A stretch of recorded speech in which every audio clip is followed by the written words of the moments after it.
Hello, welcome back my YouTube channel. આજે આપણે બનાવીશું મમરાની ભેળ. મમરાની ભેળ બનાવવા માટે આપણે જોઈશે મરી મસાલા, લીંબુ, કાંદા, લસણ, કોથમીર. તો ચલો આપણે સ્ટાર્ટ કરીએ મમરાની ભેળ. આપણે લઈ લીધું છે મરચું, ટમેટું, કાંદા, લસણ, લીંબુ અને ધાણા. અને ગળપણ માટે આપણે લઈશું ગોળનું ગળું પાણી. અને મમરા વઘારવા માટે આપણે લઈશું લીલું લસણ.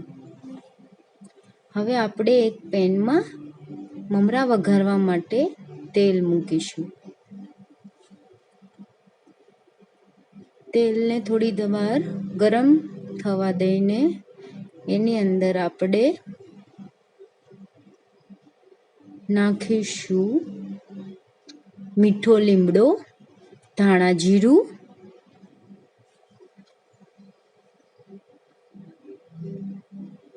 હવે આ નાખ્યા પછી આપણે નાખીશું લીલું લસણની કટકી. હવે એડ કરશું થોડી હળદર, થોડું લાલ મરચું. ઓકે, હવે આપણે અંદર એડ કરીશું મમરા અને હલાવી લેશું. હવે સ્વાદ અનુસાર ધાણા જીરું, મીઠું નો મસાલો કરી દેશું. તો આ આપણા વઘારેલા મમરા તૈયાર છે. સરખી રીતે આપણે બધું હલાવી લેશું.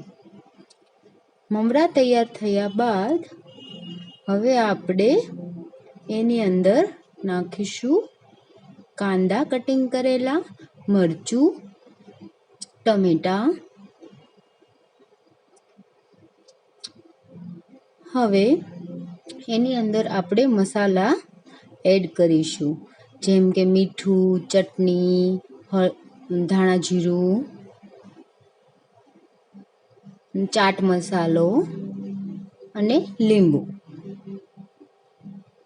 લીંબુ નીચવ્યા બાદ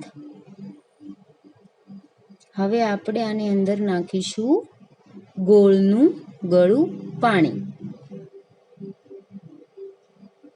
હવે આપણે બધું સરખી રીતે હલાવી લઈશું. ઓકે, હવે સરખી રીતે બધું મસાલો ગળી ગયો છે. હવે આપણે આની અંદર ઉમેરીશું વઘારેલા મમરા. ઓકે, વઘારેલા મમરા આપણે એડ કરી દીધા છે અને બધું જ આપણે સરખી રીતે હવે હલાવી લઈશું.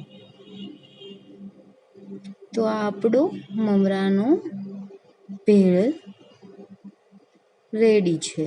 આપણી મમરાની ભેળ રેડી છે. અને અત્યારે કેરીની સિઝન ચાલે છે, તો આપણે લીલી કેરીની કટકી પણ ઉપરથી થોડી એડ કરીશું, જેનાથી સ્વાદ વધારે સારો આવશે. હવે આપણે બધું સરખી રીતે હલાવી લેશું અને ઉપર ધાણાનું ઉમેરી દઈશું. તો આ આપણી મમરાની ભેળ તૈયાર છે. તમે કોઈ પણ જગ્યાએ પિકનિક પર ગયા હો યા બીચ ઉપર ગયા હો તો ત્યાં તમે ઇઝીલી નાસ્તા માટે મમરાની ભેળ બનાવી શકો છો. તો આવી જ અવનવી વાનગી માટે મારી ચેનલને લાઈક કરો, શેર કરો, સબસ્ક્રાઈબ કરો અને બહુ સારી કમેન્ટ કરો. Thank you.